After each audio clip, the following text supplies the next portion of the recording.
1977 সালে একটা ভোট দিছিলেন না? হা না কথা বলেন। জিয়াউর রহমান সাহেব থাকতে 19 দফা, কত দফা? 19 দফা। এইগুলো বিএনপির মানুষও ভালো করে পড়ে না, ইতিহাস রাজনীতিটাও বুঝতেছে না। 77 সালে জিয়াউর রহমান 19 দফা উঠাইছিলেন, হানা ভোট নিছিলেন। এই 19 দফে সংবিধানে পরিবর্তন আনছিলেন জিয়াউর রহমান। তিনি প্রথম সংবিধানে লিখছেন বিসমিল্লাহির রহমানির রহিম, এবং রাষ্ট্র পরিচালনার মূল নীতি হবে সর্বশক্তিমান আল্লাহর উপর বিশ্বাস ও আস্থা। বর্তমান যে সনদ হইছে, কয় মাস লাগছে? 8 মাস না 9 মাস? 9 মাসে ওনাদের মিটিং এ চা বিস্কিট নাস্তার খরচ হয়েছে 53 লাখ টাকা, 50 লাখ টাকা। কত? 50 লাখ। প্রায় 55 লাখ টাকা চা বিস্কুট খাইছে।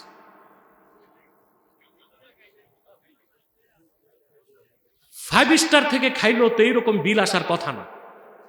চা বিস্কিট খাইয়া ওনারা যে সনদ করছে, এখন সনদের পক্ষে যদি গণভোট হয়, আমি তো বিএনপিও করি না, জামাতও করি না, আমি খেলাফতে বিশ্বাসী, তা আমার সমস্যা কি? প্রশ্ন আসে না? আমার তো কোনো পলিটিক্যাল ইন্টেনশন নাই, আমার সমস্যা এক জায়গায়। আমি জামাত চিনি না, বিএনপি চিনি না, আওয়ামী লীগের আরো চিনি না। আমি দেখি দিন বিরোধী কোনো কাজ হইতে দিব না। সনদে এই কথাটা নাই। যদি গণভোটে সনদ পাশ হয়ে যায়, অবশ্যই আগামী সংসদে নির্বাচিত সরকার সংবিধান থেকে আল্লাহর প্রতি আস্থা ও বিশ্বাস কথাটা বাদ দিয়ে দিবে। সুযোগ তো নাই। আগে সনদ হালাল করো। সনদ কি করো? হালাল করো। অতএব শিরক আপনারা রাজনীতির নামও করেন, সংস্কৃতির নামও করেন, করেন না? আমাদের সকল প্রকার শিরক থেকে মুক্ত হতে হবে। শিরক আর কুফর করব না। রাজি আছেন? আপনি যে সংস্কৃতি লালন করছেন, এটা হিন্দুয়ানি সংস্কৃতি, তা সংস্কৃতির নামে শিরক করতেছেন। আপনারা রাজনীতির নামেও শিরক করতেছেন। কথা বলেন। যেমন গণতান্ত্রিক পদ্ধতিতে আপনি যাকে সংসদ সদস্য বানাচ্ছেন, সে হচ্ছে আপনার আইন প্রণেতা। তারা আইন প্রণেতারা মিলে সংসদে একটা বিল পাশ করল, সে আইনটাকে আপনি মানতেছেন, এটাও এক প্রকার শিরক। আইন দেবার মালিককে? মানুষ মানুষের আইন মানতে পারে না। এই হারাম সংবিধানটাকে একটা কথা দিয়ে হালাল বানানো যায়, শিরক থেকে বাঁচা যায়। যদি সংবিধানের শুরুতে এতটুক লিখে দেওয়া হয়, বাংলাদেশ সংবিধানের মূল উৎস হবে কোরআন আর সুন্নাহ, শিরক থেকে বেঁচে যাবে। শিরক থেকে এটা লিখবেন তো দূরে থাক। সংবিধানে এতদিন ছিল রাষ্ট্রের মূল নীতি মহান আল্লাহর প্রতি আস্থা ও বিশ্বাস। এটা বাদ দেওয়া হবে। কি করা হবে? কেন বাদ দেওয়া হবে? এটা 1977 সালে, কত সালে? 30শে মে একটা গণভোট হয়েছিল। আপনাদের অনেকের জন্ম হয়নি 77 সালে। আপনার জন্ম তো হয়নি, আমারও জন্ম হয়নি, আমার 78-এ। বুঝেন নাই? তা আমি আছি, সৃষ্টি আছে। সৃষ্টি যদি থাকে, অবশ্যই স্রষ্টা আছে। সুবহান। আমি চিন্তা করলাম, এইরকম সুন্দর কথা বেদিন কেমনে পাইল? চিন্তা করে দেখলাম এই কথাটা দার্শনিকের নয়, প্রায় 1200 বছর আগে ইমামে আজম আবু হানিফা রাহমাতুল্লাহ বলে গিয়েছেন, মান আরাফা নাফসাহু ফাকাদ আরাফা রাব্বাহু। যে নিজেকে চিনল, সে তার স্রষ্টা, তার রব আল্লাহকে চিনল। স্রষ্টা আছেন, এটার জন্য কোনো প্রমাণ লাগবে? তিনি যে এক, এটা সাক্ষ্য লাগবে, প্রমাণ লাগবে। এই সাক্ষ্য দিতে এসেছেন 1 লক্ষের উপর নবী। সুবহানাল্লাহ বলতে এত কৃপণতা কেন? আল্লাহ এক, এই সাক্ষ্য দিতে কতজন পয়গম্বর আসছেন? 1 লক্ষের উপর নবী আসছে। 104টা কিতাব ও সহিফা আসছে। সুবহানাল্লাহ। তা আল্লাহ এক, এর চেয়ে মহাসত্য কথা আছে? প্রিয় বন্ধুগণ আমার, আদম থেকে শুরু করে ঈসা পর্যন্ত লাখের উপর পয়গম্বর সাক্ষ্য দিয়েছেন আল্লাহ এক।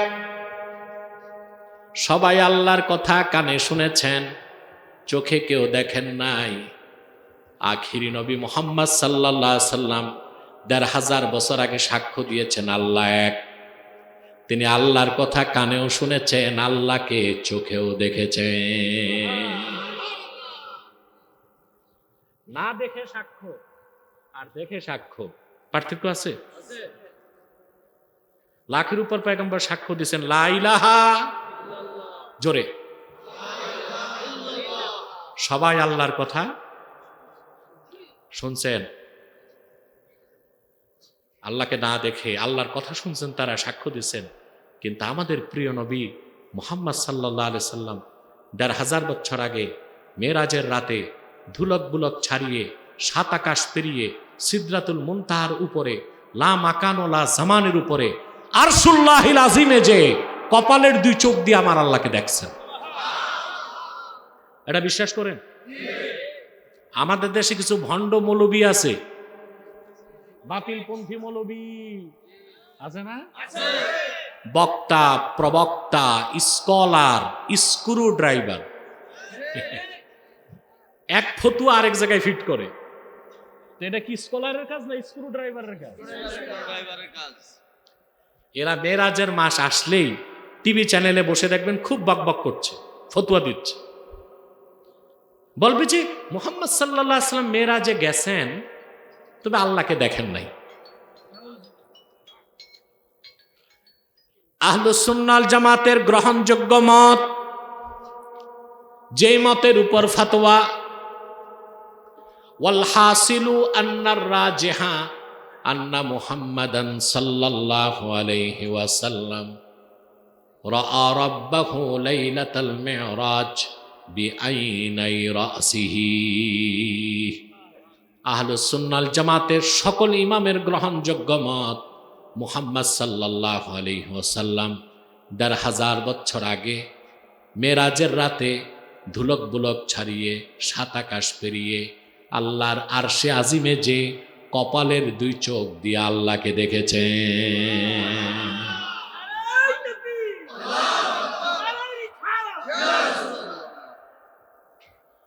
ফোনগুলো বন্ধ রাখেন আপনারা প্রিয় বন্ধুগণ। তা লাখের উপর নবী রাসূল সাক্ষ্য দিয়েছেন আল্লাহ এক, না দেখে। প্রিয় নবী সাক্ষ্য দিয়েছেন আল্লাহ এক, কানেও শুনছেন আল্লাহর কথা, চোখেও আল্লাহকে দেখছেন। সেজন্য কি এ কথা বলা যায়? অবশ্যই বলা যায়। আল্লাহর তাওহীদের পক্ষে লক্ষাধিক নবীর সাক্ষ্য এক পাল্লায় দিলেও শুধু আখির নবী মুহাম্মদ সাল্লাল্লাহু আলাইহি ওয়াসাল্লামের সাক্ষ্যর ওজন বেশি হয়ে যাবে। লাখের উপর নবী রাসূল সাক্ষ্য দিয়েছেন, সমস্ত ফেরেশতারা সাক্ষ্য দেন, জ্ঞানবানগণ সাক্ষ্য দেন। আল্লাহর আখিরি নবী মুহাম্মদ সাল্লাল্লাহু আলাইহি ওয়াসাল্লাম ১৫০০ বছর আগে সাক্ষ্য দিয়েছেন, যার সাক্ষ্যর চেয়ে বড় কোনো সাক্ষ্য নাই। সেটা হচ্ছে আন্নাহু লা ইলাহা ইল্লাহু, তিনি আল্লাহ, তিনি এক, ওনার কোনো শরীক। তাওহীদ বিশ্বাস করেন? আল্লাহ এক, আল্লাহর একত্বে কারো শরীক। এই তাওহীদের সম্পূর্ণ বিপরীত কনসেপ্ট হচ্ছে শিরক। আমরা শিরক বিভিন্নভাবে করি। মূর্তি পূজারীরা শিরক করে মূর্তির মাধ্যমে, ঠিক না? বস্তুবাদীরা শিরক করে বস্তুর মাধ্যমে। প্রকৃতি পূজারী যারা সূর্যচন্দ্রের পূজা করে, তারা আল্লাহর সাথে শিরক করে প্রকৃতির মাধ্যমে। আবার যারা আল্লাহর বিধানকে বাদ দিয়া আইন এবং সংবিধানের সম্পূর্ণ কর্তৃত্ব মানুষের হাতে দিয়ে দেয়, তারা শিরক করতেছে আইনের মাধ্যমে। শিরক ৮ প্রকার। কয় প্রকার? আল্লাহ এক, এটা বিশ্বাস করার অর্থ হচ্ছে তিনি খালেক, তিনি রাজেক, তিনি বিধানদাতা, তিনি আইনদাতা, তিনি হালালকারী, তিনি হারামকারী, তিনি জায়েজকারী, তিনি নাজায়েজকারী, একমাত্র ইবাদতের দাবিদার, যার জাত ও সেফাতে কারো শরীক নাই। বলেন সুবহান। শুধু আপনি মুখে লা ইলাহা ইল্লাল্লাহ কালেমা পড়লেন, তাতেই তৌহিদের বিশ্বাস আসবে না। অথবা আজকে যে সবকটা দিচ্ছি, যে আমরা কোনো অবস্থায় শিরকের গুনায় লিপ্ত হব না, আল্লাহর সাথে কাউকে শরীক করব না, আল্লাহর সাথে কাউকে শরীক করব না। মনে রাখবেন মুসলমান, কোন ব্যক্তি যদি জেনে হোক না জেনে হোক, আমল নামায় যদি একটা শিরকের গুনাহ পাওয়া যায়, কুফরের গুনাহ পাওয়া যায়, তার জীবনের সমস্ত আমল বরবাদ হয়ে যাবে, সে কোনোদিন জান্নাতে প্রবেশ করতে পারবে না। কোরআনুল কারীমে আল্লাহ তাআলা বলেন, মান ইউশরিক বিল্লাহি ফাকান্নামা খাররা মিনাস সামাই ফাতাখতাফুহু আত-তায়রু আও তাহওয়ি বিহির রিহ আও তাহওয়ি বিহির রিহু ফি মাকানিন সাহিক। যে লোক শিরক করল, ফাকান্নামা খাররা মিনাস সামা, সেজন্য আকাশ থেকে পড়ল, তাখতাফুহু আত-তায়র, পাখি যেন তারে ছো মারে, আও তাহওয়ি বিহির রিহু ফি মাকানিন সাহিক, আর বাতাস যেন তাকে ঝাপটা মেরে দূরবর্তী জায়গায় ফেলে দেয়। সারা জীবনের নামাজ, রোজা, হজ, যাকাত একদিক, একটা শিরক, একটা কুফরের গুনাহ যদি আপনার দ্বারা হয়, সব বরবাদ হয়ে যাবে, আপনি রাসূলুল্লাহর উম্মত থেকে খারিজ হয়ে যাবেন, বেহেশতে যাবার কোনো সম্ভাবনা থাকবে না। আমাদের একজন আম্মা জান, ওনার নাম হযরত সাফিয়া বিনতু হুয়াই ইবনে আখতাব। হুয়াই বিন আখতাব ছিল খায়বারে ইহুদিদের সবচেয়ে বড় আলেম, সবচেয়ে বড় নেতা। খায়বার হচ্ছে মদিনা মুনাওয়ারা থেকে 170 কিলোমিটার দূরে। ওই 1500 বছর আগের ইহুদিদের দুর্গ এখনো আছে, একদম পাথর কেটে পাহাড় থেকে দুর্গ বানানো হয়েছে। আমি একবার ঘুরতে গিয়েছিলাম। তো হুয়াই বিন আখতাব, সে আর তার ভাই, আল্লাহ রসুল যখন হিজরত করে মদিনা শরীফ আসলেন, ওরা খায়বার থেকে আসছে আল্লাহ রসুলকে দেখতে। হাদিস সাক্ষ্য দেয়, আল্লাহর হাবিবের সব কিছু দেখার পর দুইজন ইহুদি নেতা, হুয়াই বিন আখতাব, সে তার ভাইকে জিজ্ঞেস করলো, আহুয়া হুয়া, যার কথা তাওরাতে পেয়েছি, মুসা যার কথা বলে গেছে, পূর্বের নবীগণ যার কথা বলে গিয়েছে, নবীগণের মাথার তাজ আখিরি নবী মুহাম্মদ সাল্লাল্লাহু আলাইহি সাল্লাম আগমন করবেন, আমরা তো আল্লাহর আখিরি নবী মুহাম্মদ সাল্লাল্লাহু আলাইহি সাল্লামের সামনে দাঁড়ায় আছি, তুমি কি মনে করো? ভাই তখন তার ভাইকে জবাব দিল, মুসার মালিক আল্লাহর কসম, মুহাম্মদ সাল্লাল্লাহু আলাইহি সাল্লাম তিনি আল্লাহর আখিরি নবী। এই কথাটা ফাঁস হলো কেমনে?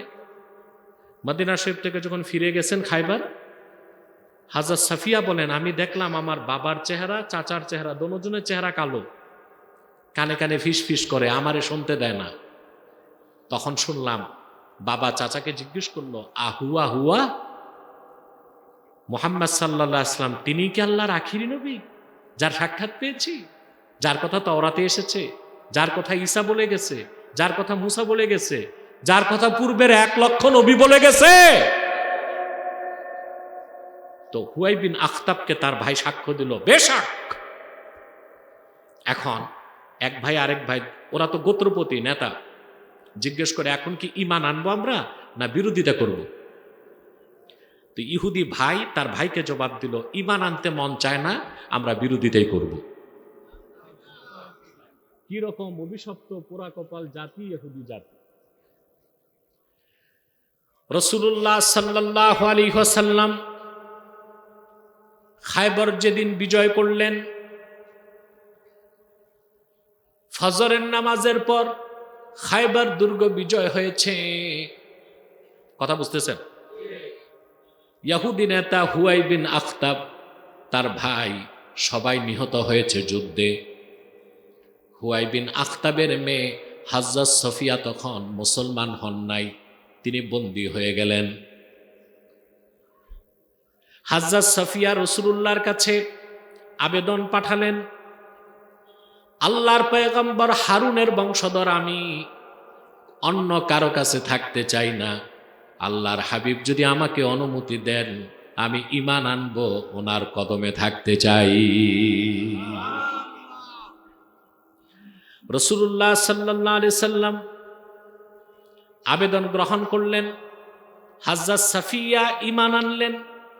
আল্লাহর হাবিব হাজ্জাজ সাফিয়াকে বিবাহ করলেন। তিনি আমাদের উম্মত জননী হয়ে গেলেন। রাসূলুল্লাহর সামনে যখন আসলেন, আল্লাহর হাবিব দেখলেন হাজ্জাজ সাফিয়ার গালে 5 আঙ্গুলের দাগ। কে যেন খুব জোরে তারে থাপ্পড় দিয়েছে। রাসূলুল্লাহ জিজ্ঞেস করলেন, সাফিয়া, তোমার গালে এত জোরে আঘাত করছে কি? হাজ্জাজ সাফিয়া কি জবাব দিয়েছে? কান পেতে শোনো মুসলমান। সাফিয়া বিনতু হুয়াই বিন আখতাব বললেন, ইয়া রাসূলুল্লাহ, ইয়া হাবিবাল্লাহ, রাতের বেলা আপনি খায়বার যখন ঘেরাও করেছেন, আমি ঘুমিয়েছিলাম। ঘুম থেকে উঠার পর আমি আমার পূর্বের স্বামীর কাছে একটা স্বপ্ন বললাম। আমি বললাম আমি ঘুমিয়েছিলাম, ঘুমে দেখলাম পূর্ণিমার চাঁদ আমার ডান কোলে চলে এসেছে। আমার ইহুদি স্বামী তখন আমাকে সজোরে চপেটাঘাত করে বলল, বুঝতে পেরেছি তুমি মুহাম্মদ সাল্লাল্লাহু আলাইহি সাল্লামের স্ত্রী হয়ে যাবা। আল্লাহু আকবার।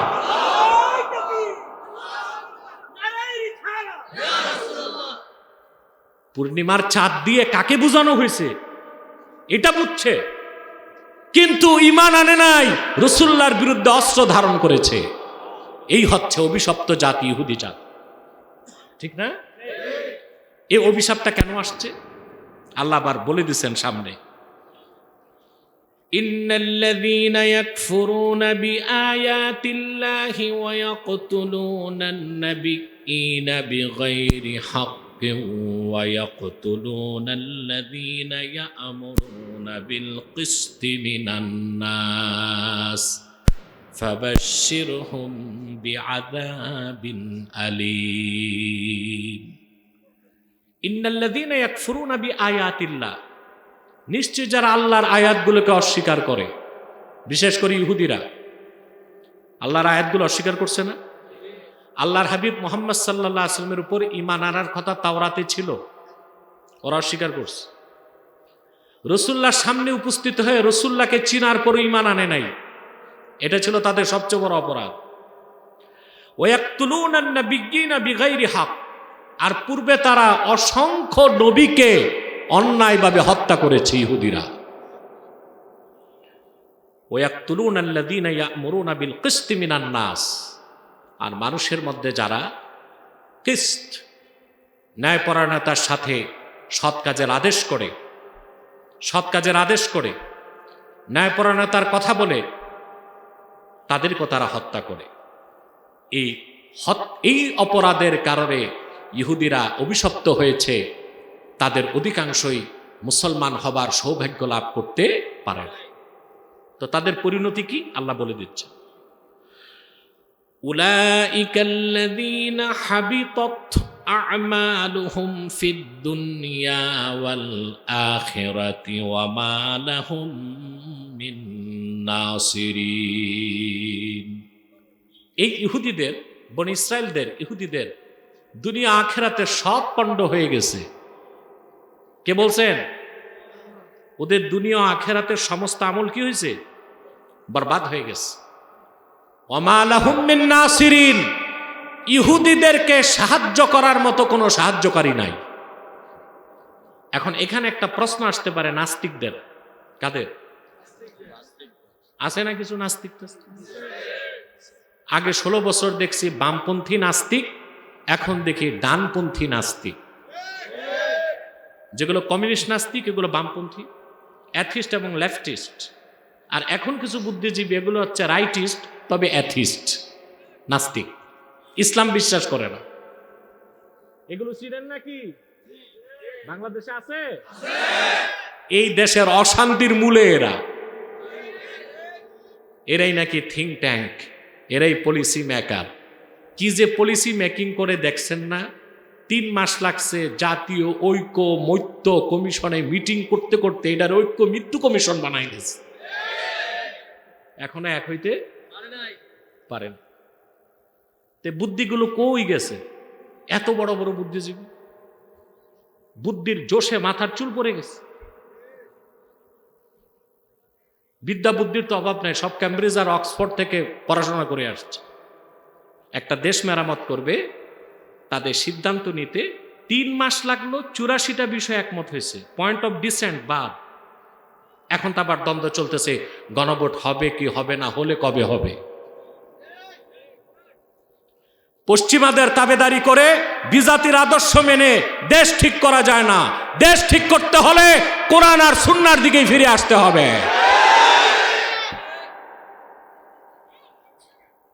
যেদিন পর্যন্ত এই কথা না বুঝবো আমরা, আমাদেরকে নিয়ে অন্যরা খেলবে। এখন খেলতেছে না? কথা বলো। আগে খেলছে ভারত, এখন খেলে আমেরিকা। আমরা এই খেলার গুটি হয়েই থাকবো, কারণ আমাদের স্বার্থ আমরা বুঝি না।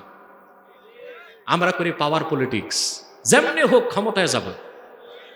মা বোন বিয়ে দিয়ে হইল, পূজা মণ্ডপে যে হইল, লাগলে মূর্তিরে সাজদা করবে, তাও ক্ষমতায় যাবে।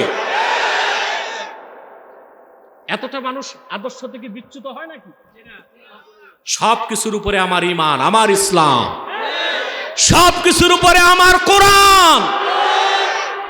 শিরকের সাথে, কুফরের সাথে, বাতিলের সাথে আপোষ করে ক্ষমতায় যাওয়ার চেয়ে জাহান্নামে যাওয়া ভালো। সব কিছুর ঊর্ধ্বে তাওহীদ, ঈমান, ইসলাম, কোরআন সব ঠিক। তারপর আমি পলিটিক্স করব, ব্যবসা করব, চাকরি করব, পাবলিক রিলেশন মেনটেন করব। আর মূলে আঘাত, কোনো আপোষ নাই। ঠিকটা বুঝে কইছেন? কিচ্ছু মনে থাকবে না নির্বাচনের রাতে। পকেট গরম হবে, ভোট দিয়ে আসবে।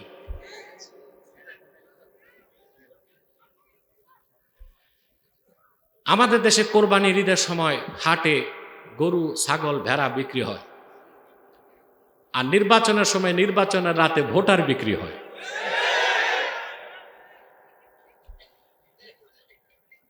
কোরবানির হাটে একটা বড় খাসি কিনবেন, 30,000 টাকা লাগবে। ঢাকায় লাগবে না 30,000 বড় খাসি? আরেক দুর্নীতিবাজ তো আগে শুনছি 14 লাখ টাকা দিয়ে খাসি কিনছিল। নামটা জানি না, ভুলে গেছি। কি একটা নাম ছিল, এক কর্মকর্তা। থাক, ওর ছেলে 14 লাখ টাকা দিয়ে খাসি কিনছে, অথচ ওর বাবার 1 বছরের বেতন 14 লাখ। প্রিয় বন্ধুগণ, তো বলছিলাম একটা খাসি কিনতে 30,000 টাকা লাগে, কিন্তু আপনাদের মাথাগুলো কিনতে নেতাদের লাগবে 1200 টাকা, 1500 টাকা, হাইট 2000 টাকা। এর বেশি না। এরপরে টাকা বন্টনে আবার 3 রকম কন্ডাক্টর আছে, মেন কন্ডাক্টর, সাব কন্ডাক্টর।